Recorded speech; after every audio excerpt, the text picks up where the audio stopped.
네, 우리나라 최초의 환경 전문 공익재단이죠. 환경재단이 설립된 지 올해로 20주년입니다.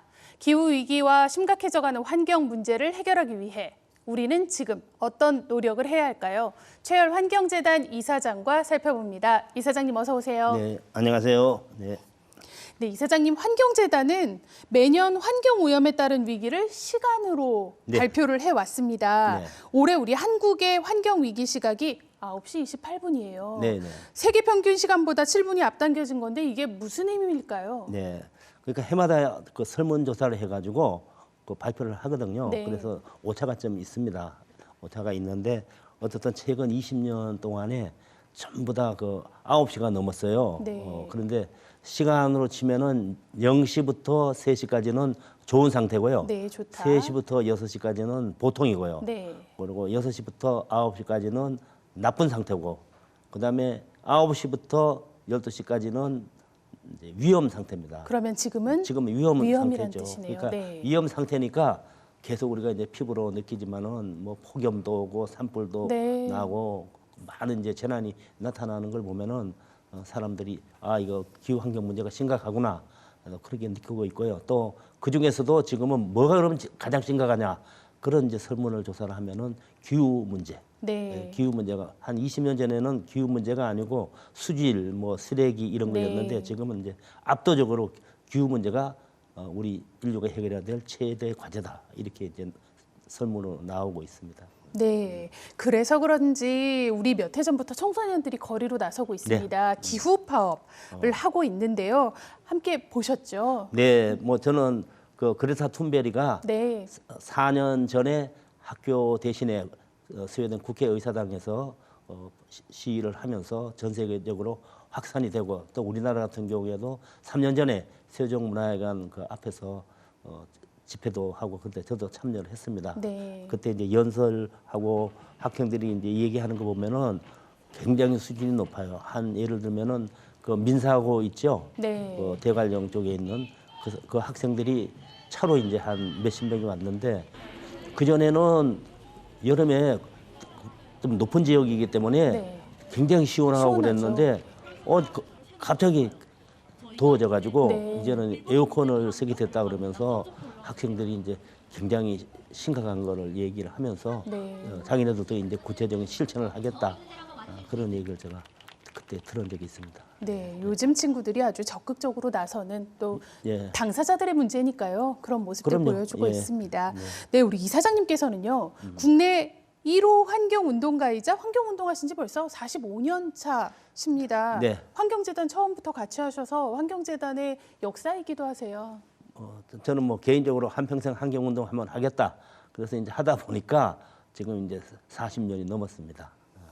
네, 환경재단을 처음 시작하신 게 벌써 20년이 넘으셨죠? 네, 딱 20년이 네. 됐는데요.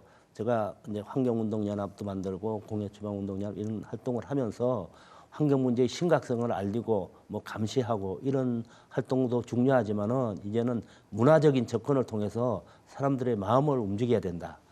그래서 저희들이 이제 서울 국제 환경 영화제 네. 전 세계 좋은 환경 영화를 저희들이 이제 선정을 해서 토크쇼도 하고 직접 했는데 그걸 통해서 본 학생들이 한 140만 명이 됩니다. 네. 140만 명. 그러니까 저는 한 편의 좋은 영화가 10번의 세미나보다도 네. 훨씬 영향을 더 준다고 보고 문화적으로 있기 다가갈 수 때문에 있죠. 그래서 문화적인 접근을 하고 또 지금 그 교육청하고 네. 그 영화 상영회를 이제 계속 하고 있습니다. 네, 그렇게 처음 시작할 때랑 비교해 보면요, 요즘의 환경운동은 좀 어떻게 달라졌다라고 느끼시나요? 예, 많이 달라졌죠. 우선은 그전에는 기업이 환경 문제에 관심이 없었어요. 네. 기업은 어떻든 피하려고 그러고 오염 문제를 자꾸 축소시키려고 그러는데 이제는 환경에 대한 투자를 하지 않으면은 그 기업이 존속할 수 없는 그런 상태로 가고 있거든요. 네. 그게 이제 ESG라 네, 그래가지고 그렇습니다. 그런 쪽으로 이제 가고 있기 때문에 이제는 그런 부분에 대해서 적극적으로 노력을 해야 되고 저희들이 그 ESG 리더십 과정을 해요. 네. 그래서 뭐 여야 국회의원들, 지자체 네. 단체장, 뭐 대학교 총장 이런 분들이 하는데 그 전에 할 때보다는 완전히 달라졌습니다. 네. 왜냐하면 그걸 하지 않으면은 우리 기업이 경쟁을 가질 수 없다는 걸 이제 알게 되는 알게 거죠. 됐고요. 그래서 이제 그런 면에서는 기업이 변화하는 게 제일 중요하다고 생각을 하거든요. 네. 그런데 왜냐하면 이제 우리나라에서 만약에 온실가스가 많이 나오는 제품이 유럽이나 미국 갈 때는 그 차액만큼을 우리가 이제 탄소 국경세를 네. 이제 앞으로 매길 그런 가능성이 있기 때문에 우리가 이제 그런 부분부터 적극적으로 하지 않으면은 우리는 수출 중심 국가니까 네. 그런 부분에 대해서는 이제 기업이 굉장히 많이 달라졌습니다. 네, 기업도 변화하고 네. 또 우리 학교 교육도 달라지고 있습니다. 이사장님, 우리 이사장님처럼 환경 운동가를 꿈꾸는 학생들이 요즘 늘어나고 있습니다. 네, 우리 네. 이 친구들에게 해주고 싶으신 말씀이 있으실 것 같아요. 저는 뭐 그 학생들 굉장히 많이 만나거든요. 지난주에도 만났는데 저는 지금 우리 인류가 해결해야 될 가장 중요한 거를 노벨상 받은 사람이 첫 번째는 기후 문제, 네, 두 번째는 핵 전쟁, 세 번째는 감염병. 네. 지금 우리가 코로나로 고통당하고 있잖아요. 이 세 가지를 얘기를 하고 있어요. 근데 지금 우리가 기후 위기 문제는 예를 들어서 해수면이 계속 올라온다. 네, 그럼 그 다음에는 방법이 없잖아요.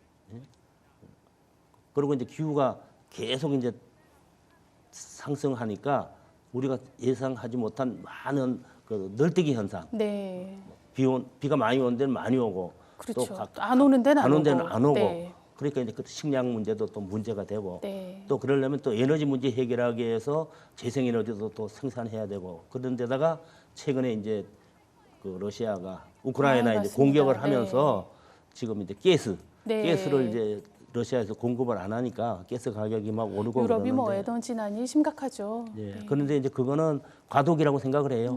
빨리 신재생 에너지로 가서 그거를 이제 극복하는 쪽으로 가야죠. 네.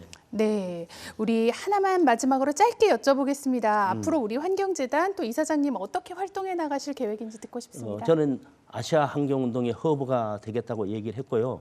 저희들이 경복궁 옆에 에코 캠퍼스를 지금 준비를 하고 있거든요. 네. 그런데 거기에 많은 시민들이나 학생들이 와서 공부도 하고 토론도 할 수 있는 그런 공간이 만들어집니다. 네. 그래서 저는 이제는 뭐 이론이 중요한 게 아니라 구체적인 행동, 실천, 네. 또 그 실천이 결국은 정책에 반영이 될 수 있도록 그렇게 할 필요가 있지 않나 이렇게 생각이 돼서요. 저는 다른 부분보다는 어떻든 환경운동하는 사람들은 비교적 젊은 사람이고 네. 또 학생들이고 그렇기 때문에 이제 그 사람들이 역할을 할 수 있도록 저희들이 지원해 줄 예정입니다. 네, 그런 젊은 미래 세대에게는 이게 당면한 당사자 문제거든요. 그럼요. 지금 우리 어른들이 더 나서서 행동을 해줘야 하는 게 아닌가 이런 생각이 듭니다. 네. 네, 이사장님 오늘 말씀 잘 들었습니다. 네.